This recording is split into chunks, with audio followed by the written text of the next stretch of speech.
Yad Kendi Tinoni Shivasi Tamadu Yetado Janto Sagadi Opyad King Mero Mwini Jam Tamadu Kanyi Tikange Tikani Setchok Seshikani Nasana Tom Pipare The King Zui Swizim Music Abraham ita Dawe ita ro pito mundo Yesu Christo iswe do zin myo do se humuga Abraham ita Isa ita Yaakov ita myama Juda ne nyi ko de zu do phit ja di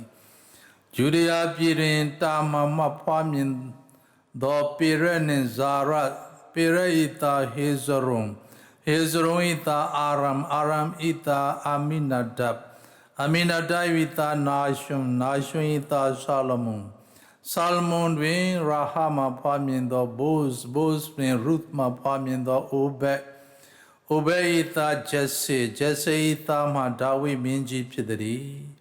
Dawi minji dwi Uriah izani pike budo Meima ma pamindo ta Solomon ita Rehoboam ita Abijah ita Asa ita Jehoshaphat ita Joram ita Uzziah ita Jotham ita Ahaz ita Hezekiah ita Manasseh ita Amon ita Josiah ita Jeconiah ne Tui ni ko de zudo di Babylon pido jinda phi kho song twa chin khan ya do akha khan ya ga ni kala twin mwe phwa ke cha yi Babylon pido kho twa chin khan ya pi naw Jeconiah ita Shealtiel ita Zerubbabel ita Abiyu ita Eliakim ita Azor ita Zadok ita Akin ita Eliu ita Eliasa ita Matan ita Yaakov ita diga Maria ikembo phido Joseph bidi Maria ma Christo hu kho chin khan ya do kin su ko phwa myin le yi The King Zu Pamian or Muchin. Yesu Christo I Pamian or Muchinga Ido Pitadi. Kuroi Mero Pito Maria the Joseph ne Caesar Chonglan Tapima. A two many me tan shin or winning or Pia Apin Bradley Swell she the good Tuya E. To my Kimbon Joseph the Piamado do deal pity ni. To my shed the Guam Pizilo or Chong. Data say Son Kwame who's Yveke. Todo Chansi ne Kaitwin, Taura Pia I Gong in Tamandi, Amen I 10 sharp Yui, so the ma. Dawe ita Joseph Maria go things Zeni Pi, 10 things song show yam, Majau Yun Lene. A Jamuga to my 1 I swear the bravery the Tan Shin law when you know Apin P. To ma the Thayo Jago Palmin Lemi. To my amigo Yesu who meko yalimi, Bajang soda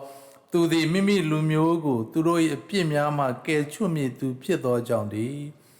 E Jauya Alon the God, Taura Pia the King, the Prophet Pin, Pedom gather Biade or Pison Semi Jondi. Biade or Humuga, Chilo, the Mikanya, the Bradley swear you, Thaya Chago, Pamilimi. Tui amigo Emmanuel who meko jalimi. Debe mangarone to Shiramudo Piau solo deri. Joseph the Apio Yama Nolalin, Tawra Pia the King, Gong intamam, Romema the time Puy. Tui Kimungo, 10 things song shawly.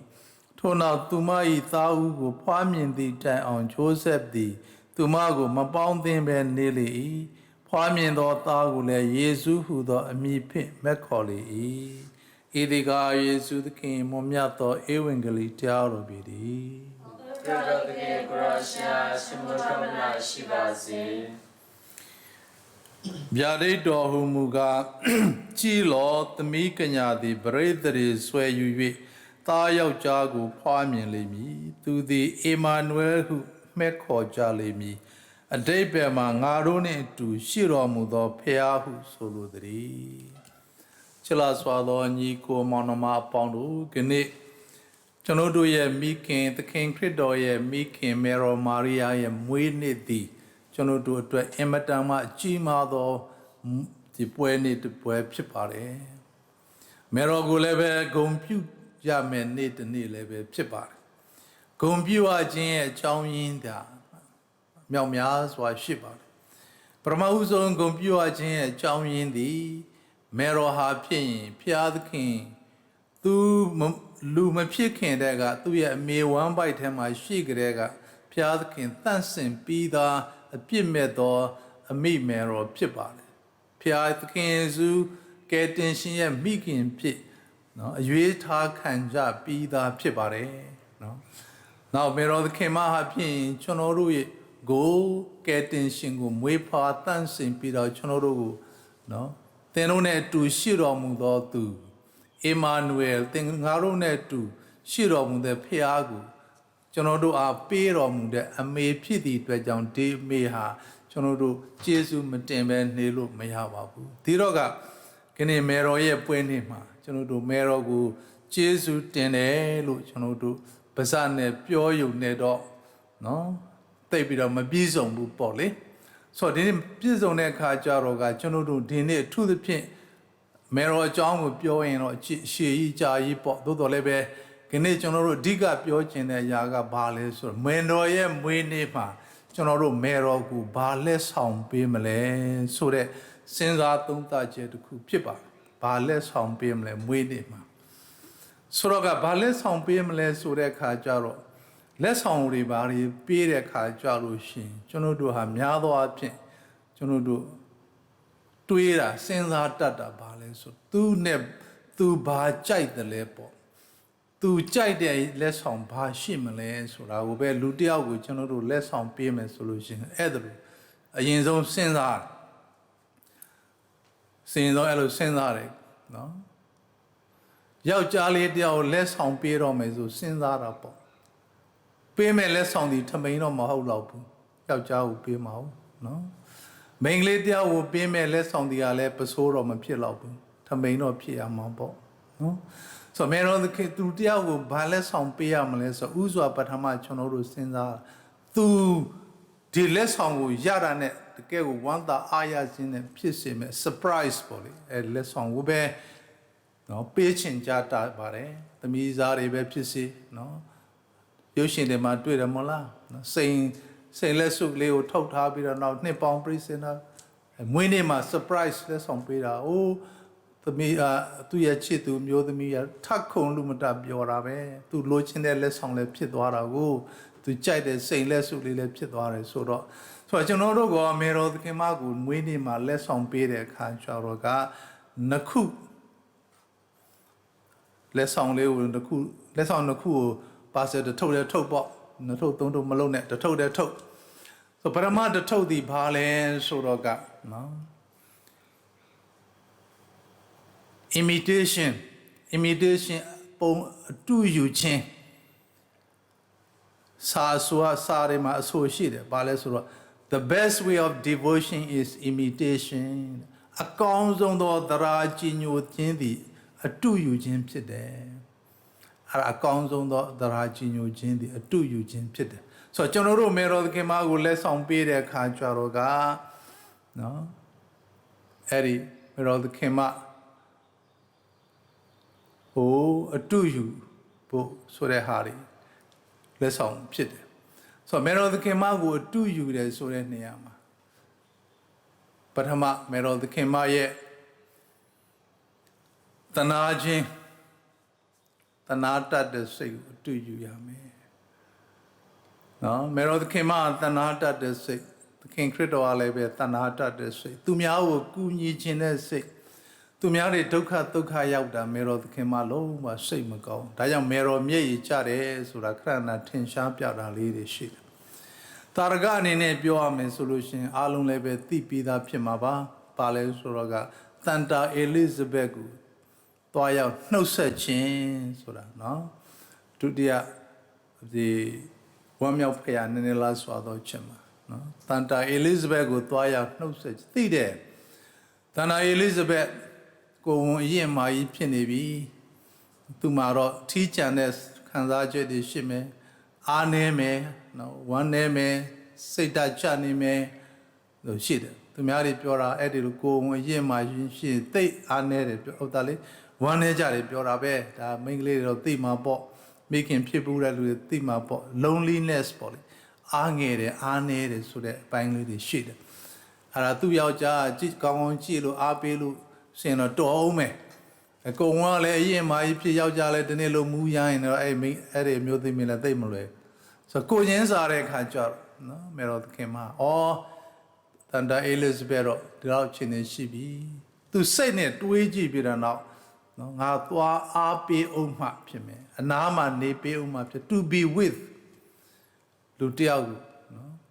ဘာမှပေးစရာမလိုပေးနိုင်လဲပေးပေါ့အဓိက to be with ဒုက္ခရောက်တဲ့လူတွေစိတ်ဓာတ်ကျတဲ့လူတွေစိတ်အားငယ်တဲ့လူတွေသူ့နဲ့အဖော်ပြုခြင်းမင်းကငါနားလဲတယ်မင်းနားမှာငါရှိတယ်မင်းနဲ့အတူငါရှိတယ်ဆိုတဲ့လူတယောက်ရဲ့လူအပ်တဲ့အကူအညီကိုမိမေတော်မာရိယာကိုတောကြုံတောင်ကြားလမ်းကြိုလမ်းကြားခလုတ်ဒီစုခင်းပါလေဒီစတန်ဒတ်နဲ့လမ်းကိုဖြတ်တောင်ပေါ်တက်အောက်ဆင်းဟိုးအေလိဇဘက်ရှိတဲ့နေရာတောင်ကြားတွေကိုရောက်အောင်သွားအမကြာကြီးနေတာအေလိဇဘက်နဲ့အတူကြာကြီးနေအဲ့ဒါမေတော်သခင်မကိုချင်းစာတယ်တဏှာတယ်သူများကိုကူညီခြင်းတဲ့စိတ် imitation အတူယူရမယ်မြေတဲ့ဒီကဏ္ဍမြို့လက်ထားပွဲမှာလဲကျွန်တော်တို့တွေ့တယ်မလားနော်အားလုံးသိပါပြီရေရနေစပြည့်ကိုလှုပ်ပြပါသားတော်ကိုမရဲတရဲနဲ့သားတော်ကိုသွားပြောတာသားတော်ကလည်းငါအချိန်မရောက်သေးဘူးသို့တော်လည်းပဲလှုပ်ပေးတယ်နော်ဟိုမှာတော့ပြဿနာဖြစ်နေပြီနော်ရေတွေစပြည့်တွေကုန်ပြီးတော့နောက်ရေရနေလှုပ်ပေးတယ်ဆိုတော့မေတော်သခင်မရဲ့ဂျားဝင်ဆုတောင်းခြင်းတွေမေတော်သခင်မရဲ့ဒီကိုယ်တိုင်ကိုကြပါဝင်ကူညီခြင်းတွေအားလုံးတာရကတိဟာဖြင့်ကျွန်တော်တို့လိုက်ပြတဲ့နောက်အတူယူရမယ်တာရကဖြစ်တယ်နော်တာရကတွေဖြစ်တယ်အဲ့ဒါရေးကြည့်တယ်အတူယူခြင်းဆိုတဲ့နေရာမှာနော်နောက်မေတော်သခင်မရဲ့ဖြူစင်ခြင်းဖျားသခင်ရဲ့အလိုတော်အတိုင်းသက်တာကိုရှင်သန်ခြင်းကျွန်ုပ်ကဖျားသခင်ကျွန်မဒီမိတ်တော်မူသည့်တန်ဖြစ်ပါစေကိုရောကြိုက်သလိုတပြည့်တော်မကိုသုံးပါကိုရောထားတဲ့နေရာမှာနေမယ်ကိုရောကျွေးတာစားမယ်ကိုရောခိုင်းတာလုပ်မယ်တပြည့်တော်မနေ့စဉ်ရှင်သန်သောအသက်တာဒီကိုရောအတွက်ပဲဖြစ်တယ်ဆိုတဲ့ကိုရောရှင်အလိုတော်တိုင်းကိုမိမိသက်တာကိုရှင်သန်ခြင်းဖြစ်တယ်ဒါမေတော်သခင်မထံမှာကျွန်တော်တို့အတူယူစရာတွေတော့အများကြီးရှိတာပေါ့လေနော်အဲ့လိုအတူယူရမယ်နောက်တော့ဘာတူယူရအောင်မလဲဆိုတဲ့အခါကျတော့သခင်ယေရှုရဲ့ကားရင်ကို redemptrix လို့ခေါ်တာပူးတွဲကဲတင်တဲ့သူပူးတွဲသခင်ယေရှုနဲ့ပူးတွဲပြီးတော့နောက်ကဲတင်ခြင်းလုပ်ငန်းကိုလုပ်တာပေါ့အဲ့ဒါမေတော်သခင်မရဲ့အလုပ်ဒါကြောင့်ဟိုကားရင်စထမ်းတဲ့ခြင်းနဲ့ဆိုင်ကာလဝါရီတောင်ကုန်းထိမေတော်ပါသွားတာပဲနော်မေတော်ပါသွားတာပဲငငယ်တုန်းကတော့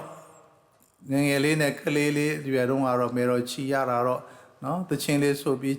ပျော်ရွှင်စွာဖြင့်သားငယ်လေးကိုချီပြီးနှိမ့်သိရတာတော့တမျိုးရတာဖြစ်မှာပေါ့သို့တော်လည်းပဲဟိုးကားရင်ချီရင်မှကြာတော့အလောင်းကောင်ကြီးကိုသခင်ဆွေအလောင်းတော်ကိုရင်ဝင်မှတင်နေကြတော့အဲ့ဒီချိန်မှာကြာတော့ပျော်ရွှင်တော့တခြင်းတော့ဆိုနိုင်မှာမဟုတ်တော့ဘူးအေးရင်ကျူးတာပဲပြောနိုင်တော့မှာဝမ်းနေတဲ့တခြင်းတွေပဲသူဖြစ်နေမှာဒါမေတော်သခင်မရဲ့ကားရင်ခီးနဲ့ရင်နှင့်ဖွယ်ရာဖြစ်စဉ်အားလုံးကိုသူကအထဲမှာသိမ့်ထားတယ်ဘလူးမှသိမ့်ဖွင့်မပြောဘူးမေတော်သခင်မကြိတ်ပြီးတော့နော်အထဲမှာခံထမ်းသွားတယ်ကျွန်တော်တို့အားလုံးအတွက်ဖြစ်ပါတယ်လို့နော်အဲ့ဒီတစ်ချက်ခုနပြောတဲ့ကျွန်တော်တို့အခုကပါဆယ်တို့ထုတ်နေတာနော်ထုတ်နေတာဆိုတော့နည်းနည်းတော့ပစ္စည်းတော့နည်းနည်းများလာပြီနောက်တစ်ခုကဘာလဲဆိုတော့ကမေတော်သခင်မရဲ့ကောင်းမြတ်တော်မူခြင်းတဲ့မေတော်သခင်မပေါ်လေကားရင်ပေါ်မှာသခင်ကျွန်တော်တို့ The Kinsu Mwe Part Emmanuel so that the Kinsu then Arone to shit on the Piao, a baby the car. Who car and chain my jaroga, happy the less soroga. The Kinsu who car and mama. There's some guy need chema. Tayohan Pure me a migu, me chiba. No. Mero Maria le me a thou chipa, and worry. သူရဲ့အမေကိုဆက်ပြီးတဲ့နောက်ကျွန်တော်တို့ကိုကြည့်ရှုစောင့်ရှောက်ဖို့ကျွန်တော်တို့ရဲ့ကိုစားတန်ရောဟန်ကကိုစားပြုတာကိုလူတွေအားလုံးရဲ့ကိုစားကိုတန်ရောဟန်ပြုတဲ့အခါကျတော့ကကျွန်တော်တို့ဆက်ကြည့်ချူပါဆိုတဲ့သဘောနဲ့သခင်စုဟာကားရင်ပေါ်မှာနော်ဒါ last way လို့လည်းပြောရင်ရောက်တာပေါ့နော် last way ဆိုတော့ဘယ်လိုခေါ်မလဲသေတန်းစာသိရေးကြည့်တာလေနော်သေကနေရေးတဲ့စာတွေကတကယ်ကိုတန်ဖိုးရှိတာသခင်စုလည်းပဲတက်ထွက်ကနေပြောခဲ့တဲ့စကားပေါ့သင်ရဲ့သားကိုကြည့်ပါဒါကြောင့်မလို့မေတော်သခင်မသည်ခဏထက်တိုင်ကဘာဆက်ကျွန်တော်တို့ကိုအမြဲတမ်းကြည့်နေတယ်ကြည့်ရှုနေတယ်စောင့်ရှောက်နေတယ်ဂျားပြန်ဆူတောင်းပေးနေတယ်ဘာများကူညီပေးရမလဲကောင်းကင်ဘုံကိုရောက်နေပြီမိုးကောင်းကင်တို့ပင်းဆောင်ခံရပြီကောင်းကင်ဘုံကနေကျွန်တော်တို့အရောက်တိုင်းကိုကြည့်လို့ရတယ်ဘာတွေများကူညီပေးရမလဲကျွန်တော်တို့ဒီသားလင်းမေတော်ရေးဆူတောင်းပေးပါအောင်ဆိုတဲ့ကာနမြို့လက်ထပွဲမှာအကူညီလိုတဲ့သူတွေနော်ဓာတ်ရိုက်မတောင်းတော့တယ်ပဲမေတော်လှုပ်ပါအောင်မေတော်ရေးဆူတောင်းပေးပါအောင်မေတော်ရေးသားတော်ကိုတောင်းပေးပါအောင်ဒါဆိုလို့ရှိရင်မေတော်သခင်မသည်ကျွန်တော်တို့အတွက်အမြဲတမ်းရှင်သင်ဖြစ်နေပါတယ်သို့တော်တစ်ခုတည်းရှိတာကနောက်ပါဆယ်တို့ထဲမှာနောက်တစ်ခုထည့်ဖို့ကဘာလဲဆိုတော့ကမေတော်သခင်မထင်ရှားပြတယ်မျက်ရည်ကျတာတွေ့နော်တော်တော်များများပေါ့လေမျက်ရည်ကျကိုရီးယားပဲဖြစ်ဖြစ်အီတလီပဲဖြစ်ဖြစ်ဖိလစ်ပိုင်မှာပဲဖြစ်ဖြစ်ထင်ရှားပြတဲ့အခါကျတော့မေတော်မာရီယာစိတ်မကောင်းတဲ့ပုံတွေမျက်ရည်ကျတဲ့ပုံတွေဝမ်းနဲ့ဖြစ်တယ်ဘာဖြစ်လို့လဲဆိုတဲ့အခါကျတော့ကကျွန်တော်တို့လူသားတွေအပြစ်တွေကအင်မတန်မှထခါတလဲလဲလုံနေကြသည့်အတွက်ကြောင့်ဒါကိုကျွန်တော်တို့ဒီကနေ့မေတော်ကိုမွေးနေ့မှာကျွန်တော်တို့အားလုံးမေတော်မျက်ရည်ကျစေသောသမီးမေတော်မျက်ရည်ကျစေသောသားမဖြစ်ရပါလို့ဤကဘာသူကဘာသားအားလုံးလည်းပဲမေတော်မျက်ရည်ကျစေသောအလုပ်ကိုလုပ်သောကဘာသူကဘာသားမဖြစ်ရပါလို့ဤမြန်မာပြည်သားအားလုံးလည်းပဲမေတော်၏မျက်ရည်ကိုကျစေသောမြန်မာပြည်သူပြည်သားများမဖြစ်ပါရစေနဲ့ဆိုတဲ့ဆုတောင်းခြင်းကိုလည်းပဲကျွန်တော်တို့ထပ်သွင်းဆုတောင်းရမှာဘာကြောင့်မေတော်မျက်ရည်ကျအများကြီးကျွန်တော်တို့ရဲ့အဖြစ်တွေကြောင့်ဖះเจ้าမတက်တာလဲပါမှာပေါ့နော်ဖះเจ้าကံတွေကိုမေ့ထားတာလဲပါမှာပေါ့နော်နောက်တော့လည်းပဲဒီအပြစ်မဲ့သားတွေပရိသေတွေဖြက်စီးတာတွေလဲဖြက်တာလဲအများကြီးပါတာပေါ့စစ်တွေဖြစ်ပြီးတယောက်နဲ့တယောက်သနေကြတာဒါတွေလဲပါမှာပေါ့မေတော်ကြည့်စိတ်မကောင်းမျက်ရည်ကျဆိုဒီຢာတွေအားလုံးချုပ်ငိမ့်အောင်ကျွန်တော်တို့တတ်နိုင်တဲ့ဘဲကလောက်ရမယ်စစ်ပြင်းငိမ့်အောင်ဆိုပြီးတော့စစ်ဘူကိုသွားပြောပြီးမတိုက်နဲ့သွားပြောလို့လည်းရမှာမဟုတ်ဘူးဆိုတော့ကျွန်တော်တို့ကတော့ဆုတောင်းပေးပါတတ်နိုင်တဲ့ဘဲပေါ့လေပြောလို့ရရင်လည်းပြောပေါ့နော်ပြောနိုင်ရင်လည်းပြောပေါ့ငိမ့်ချမ်းရေးမဖြစ်ကြဘူးတနိုင်ငံနဲ့တနိုင်ငံတစ်ဖွဲ့နဲ့တစ်ဖွဲ့အဲ့ဒါလိုရန်ဖြစ်နေကြတာဒါတွေကလည်းပဲမေတော်တော့စိတ်ကောင်းဘူးမျက်ရည်တွေကျနေတာတွေ့ရတယ်နောက်ဆုံးကျွန်တော်ပြောချင်တာကဘာလဲဆိုတော့မေတော်ဟာလူအားလုံးကိုတန်အားတယ်အဲ့ဒါမာသာထရေဇာပြောတဲ့ဖြစ်စဉ်လေးတစ်ခုနဲ့တန်တာထရေဇာပြောတဲ့ဖြစ်စဉ်လေးတစ်ခုနဲ့အဆုံးသတ်ခြင်းတယ်တန်တာထရေဇာပြောတာကတော့သခင်စုနဲ့ယူပါယုံရတဲ့အခါကျတော့ကိုရောဘာဖြစ်လို့ကိုရောကိုချစ်တဲ့လူတွေကဒုက္ခပိုရောက်တယ်လေသခင်စုကဘာပြောထရေဇာငါချစ်တဲ့သူကိုငါတို့ပဲဆက်ဆံတာအေဘောဒါဆိုတော့ဒါကြောင့်မလို့ကိုရောကိုချစ်တဲ့သူတွေနဲနေတာပေါ့ကိုရောအဲ့လိုလုံနေတာ哦ဆိုတဲ့ဒါသခင်စုနဲ့ရင်းနေပြောတာတန်တာထရေဇာကိုရောကိုချစ်တဲ့သူနဲနေမှာပေါ့ကိုရောကိုချစ်လေကိုရောဒုက္ခပေးတာတော့မဟုတ်ပါဘူးကားရင်ဝေမျှထမ်းခိုင်းတာလေနော်အဲ့ဒါကြောင့်အဲ့ဒါရင်းနေနဲ့ပြောတာလေသခင်စုရဲ့တုတ်ပြန်သောဒီကုသိုလ်ပါရမီဖြစ်ပေးကြတာကားရင်ရှိလို့ရှိရင်ဒုက္ခရှိလို့ရှိရင်အဲ့ဒါသခင်ယေရှုရဲ့ဝေမျှသောကားရင်ဖြစ်တယ်နောက်တစ်ခါမာသာထရေဇာကပြောတဲ့ဖြစ်စဉ်လေးတစ်ခုမှာဘာပြောလဲဆိုတော့ကတနေ့ကျတော့တယ်လီဖုန်းဝင်လာတယ်တဲ့သူစီမှာမာသာရေဟိန္ဒူ အမျိုးသမီးကြီးတယောက်နော်မိသားစုငါမှုခေါငါနေပြီးသေတော့မယ်ပေါ့စားစရာဘာမှမရှိဘူးအဲ့ဒါနဲ့မာသဲကနေပြတော့ပေါင်မုတ်တွေဘာတွေယူသွားပြတဲ့နောက်ဟိန္ဒူအဖွားကြီးစီမိသားစုစီကိုသွားတဲ့ခါကျတော့ပေးလိုက်တယ်ပေါင်မုတ်တွေအားလုံးပေးလိုက်တယ်အဲ့တော့လက်ထဲကိုဟိန္ဒူမျိုးသမီးလက်ထဲကိုပေါင်မုတ်ရောက်ချင်းပဲအမျိုးသမီးကဒီပေါင်မုတ်တချို့ကိုယူပြီးတော့ထွက်သွားတယ်ဟာဒါနဲ့မာသဲကနင်ဘယ်သွားမလို့လဲလို့မေးတဲ့အခါကျတော့ तू ကဟိုမှာတပြည့်တော့မှကျမလိုပဲမွတ်စလင်အစ္စလာမ်မျိုးသမီးတယောက်လည်းကျမလိုပဲငတ်နေတယ်ဒါကြောင့်အမြန်လေးသူ့ကိုသွားပေးပါသွားပေးဖို့ဖြစ်တယ်ဆိုပြီးတော့မာသက်ပေးတဲ့ပုံမှုတချို့ကိုသူ့ရဲ့အိမ်ကြီးချင်းအစ္စလာမ်မျိုးသမီးဖွားကြီးကိုသွားဝေပေးတယ်အဲ့ဒီမှာမာသက်ထရီဇာကတော်တော်ကြီးကိုဟွာပေါ့လေစိတ်တစ်မျိုးဖြစ်သွားထိခိုက်တယ်ပေါ့နော်အဲ့ဒီဟိန္ဒူမျိုးသမီးကဟိန္ဒူတွေကလာကရင်ချင်းဘာမှမရှိတော့ဆင်းရဲတာစားစရာသူလဲလူပဲစားစရာမရှိတာငါပေးရမယ်အဲ့ဒါလို့ကျွန်တော်တို့တွေအကန့်တွေဘောင်တွေမထားဘူးမေတ္တာတရားဆိုတာဘောင်တွေအကန့်တွေမထားဘူးအယောင်ဆင်းတွေမထားဘူးကျွန်တော်တို့ပြဿနာကအဲ့ဒါနော်ဘောင်တွေဆင်းတွေထားတာလူကိုလူလို့ဒုက္ခတဲ့ကိုဒုက္ခတဲ့လူကျွန်တော်တို့မြင်တွေ့ပြီးကုညီရမယ်အယောင်ဆင်းတွေစကားတွေဘာတွေအလုံးကွဲပြားမှုတွေအလုံးကိုရေးကြီးခွင်ကျဲလို့ပြီးတော့သတိုင်းတွေခတ်ထားတာပေါင်းတွေခတ်ထားခြင်းဒီဟာမကောင်းဘူးသတိုင်းခတ်ထားမဲ့စာသတိုင်းတွေတီဆောက်မဲ့စာတရားတွေဆောက်ပါဆိုတာပြောထားတာရှိတယ်ခင်းနေကျွန်တော်တို့တရားတွေကိုဆောက်ပေးမဲ့ဘောင်းတွေကိုဖျက်ပေးမဲ့ဒီခြားနာမှုတွေကိုဖျက်ပေးပြီးတော့နောက်ဖျက်ပေးမဲ့